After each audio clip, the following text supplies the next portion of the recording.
Golf Central on YouTube is brought to you by the new Chrome Tour golf ball from Callaway. What did you pick up from today's round and just how difficult it was?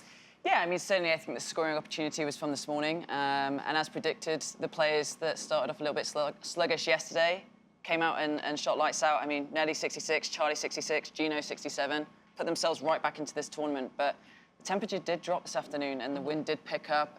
You know, even knocked over the bollards here. That's how gusty it was. And so... It knocked over Lydia Ko's golf bag. Knocked over Lydia Ko's golf bag in the 9th hole, yeah. Paul didn't do a good job there, but I'll be giving some stick for that. But... yeah, I mean, look, it was gusting, and it was certainly much tougher for the leaders this afternoon. Not a drastic difference between the morning and afternoon, but enough.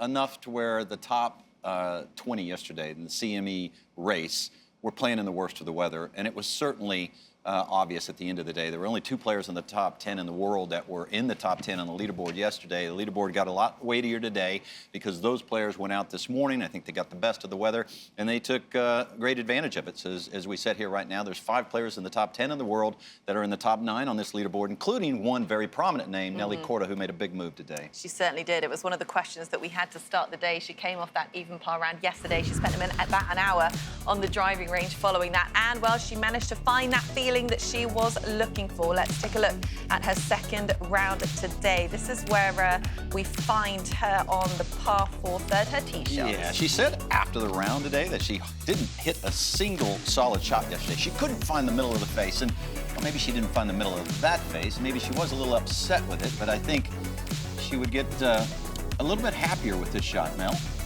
Yeah, out the rough, you don't really know how it's going to predict, but her and Jason worked this out to absolute perfection, just landing on the front edge of the green there, and it just rolled right in the middle of the cup. That'll get you round started with a nice eagle for Nelly on the 3rd hole. A big smile from Nelly as well. That's what we like to see. Yeah, really nice way to get things going, and she really managed to find some momentum working her way through this round. Now on 6, Brandel, her second. Yeah, she's got so many advantages. She just goes from strength to strength, and of course, one of her strengths is par 5. She can beat them up. She's a great driver of the golf ball, and a long approach into the 6th would eventually scoot up onto the green. 2 putts from about 50 feet would get her 3 under through 6 holes. That's right. On to the par 4 7th. Now her second, Mel. Yeah, we're still working a little bit with our iron play. It was definitely much better today, but again, there's a few greens out here that are a little bit firm, and if you just land it on this top ridge here, it can shoot off, and that's exactly what we saw here today on the 7th. All the way down that swale, and it's going to be a little tricky little shot from there into the grain chip shot, but that's what we're about to see. I mean, we'll talk a lot and see the 3rd shot a lot into the 3rd, but I think from a difficulty standpoint, this might have been one of, if not the most difficult shot she had all day. On the upslope, into the grain, so easy to come up a little bit short right there, but I mean, that was just spot on and a beautiful save. Yeah, enough to stay at 3 under there. Now moving on to the par 4 9th, Mel. Yeah, she actually had a beautiful shot the hole before on the par 3 8, missed the putt there, so she's probably a little bit frustrated, wanting to get one back here now on 9, and she set herself up beautifully here, just inside 10 feet for birdie. And she didn't make much yesterday. I mean, she was sort of hobbled by a couple of 3 putts early. Some more putts fell today, even though she hit it so good that, you know, you look at it, and on the day she had 31 putts, but I don't think it tells the whole story. I mean, she hit a couple par 5s and 2, but a beautiful putt right there. Makes that to move to 5 under now, coming up the par 5 17th there. You said this was going to be a great scoring opportunity all day, Mel. Yeah, it was. It was playing easiest hole on day 1. Reachable par 5 for the majority of this field, and she's a little bit of a narrow entrance there, and she's judged that really, really well. Pitching on the front of the green, and she's got a nice little uphill putt, and she would 2-putt that to make birdie. Finish it 6 under. Very clean round for Nelly today. Well, it was exactly the kind of second round that she was looking for. Had a bit of a lackluster opening day, but really managed to get some momentum going following that eagle on the 3rd. It was a flawless bogey-free round of 6 under 66, which puts Nelly exactly where she wants to be, chasing that lead going into Saturday. So let's get her thoughts on how she managed to turn this around today. All right, here with Nelly Korda. Obviously, some improvements on the day today. I know you went to the range yesterday. What was the feel you were searching for? Just one simple thought, honestly. I just couldn't find the center of the club face yesterday, and there was something going on with my backswing that I couldn't really figure out, that I couldn't really get a feel for. Obviously, when it gets a little windy, too, it's harder. It sways you around a little bit more. So on top of that, it was just harder to find something out there. So thankfully, I have a great group of people around me and found a simple feel to kind of go into today, and hopefully I can keep progressing with that.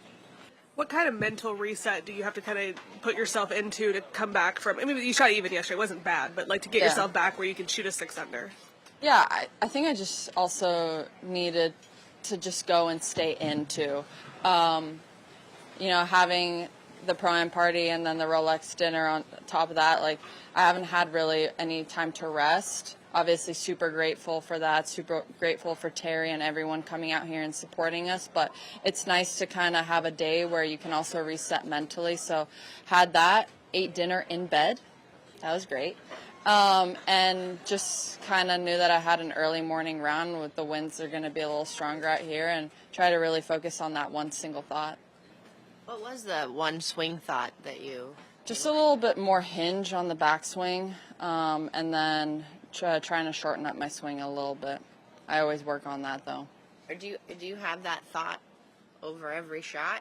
Yeah, correct. Yeah, I get kind of like slung open, and then when I swing my face open, then I just don't hinge properly. So going straight back, which in a sense is like closing the club face on the way back, and then just hinging puts me in a good spot on the top.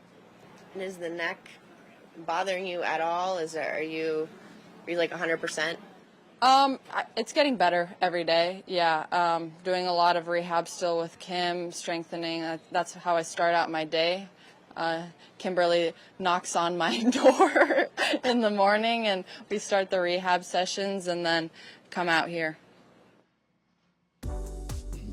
Well, here is the comparison from her first and second round. You can see the differences. Well, she scored better, she eradicated the errors, she hit more greens, and she made less putts. So when you put all that together, you're going to have a good day. So it was really good to see Nelly turn things around and put herself really back into contention as we go into Saturday. How would you describe the momentum and the flow of her round today, Brandon? Well, I'd say the predicament that she's in, with a little bit of a malaise start is really nothing new. If you look at her 15 wins that she's had in her relatively young career, LPGA player, she's only twice had the 18-hole lead. She's only twice had the 36-hole lead. 5 times this year she's had to come from behind on Sunday, most notably last week when she made the turn. She hardly had a chance to win. I think she has suffered from just, I'm not going to say plagued, but suffered by slow starts.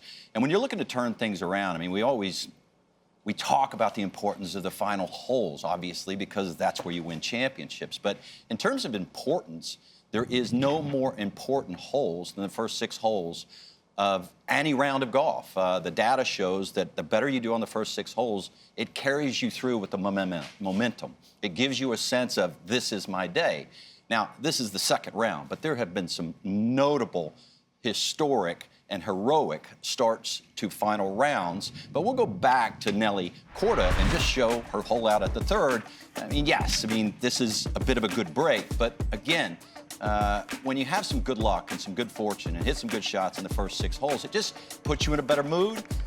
Your tempo changes, you begin to see things better, and more often than not, it leads to a great round. She would go on to shoot 66, close the gap. But historic final round heroics early on in rounds. Nobody, I think, in the history of golf ever got off to a better start than our own Karen Stupples in 2004 Open Championship. She had eagled the first hole. This is the second hole. Now, eagle at the first, she started the day 1 shot back, okay? Closed the gap, got ahead, and then double eagles the second hole. Would go on to shoot the lowest round, final round in the history of a winner of the Open Championship. A final round 64, good for her, great stuff.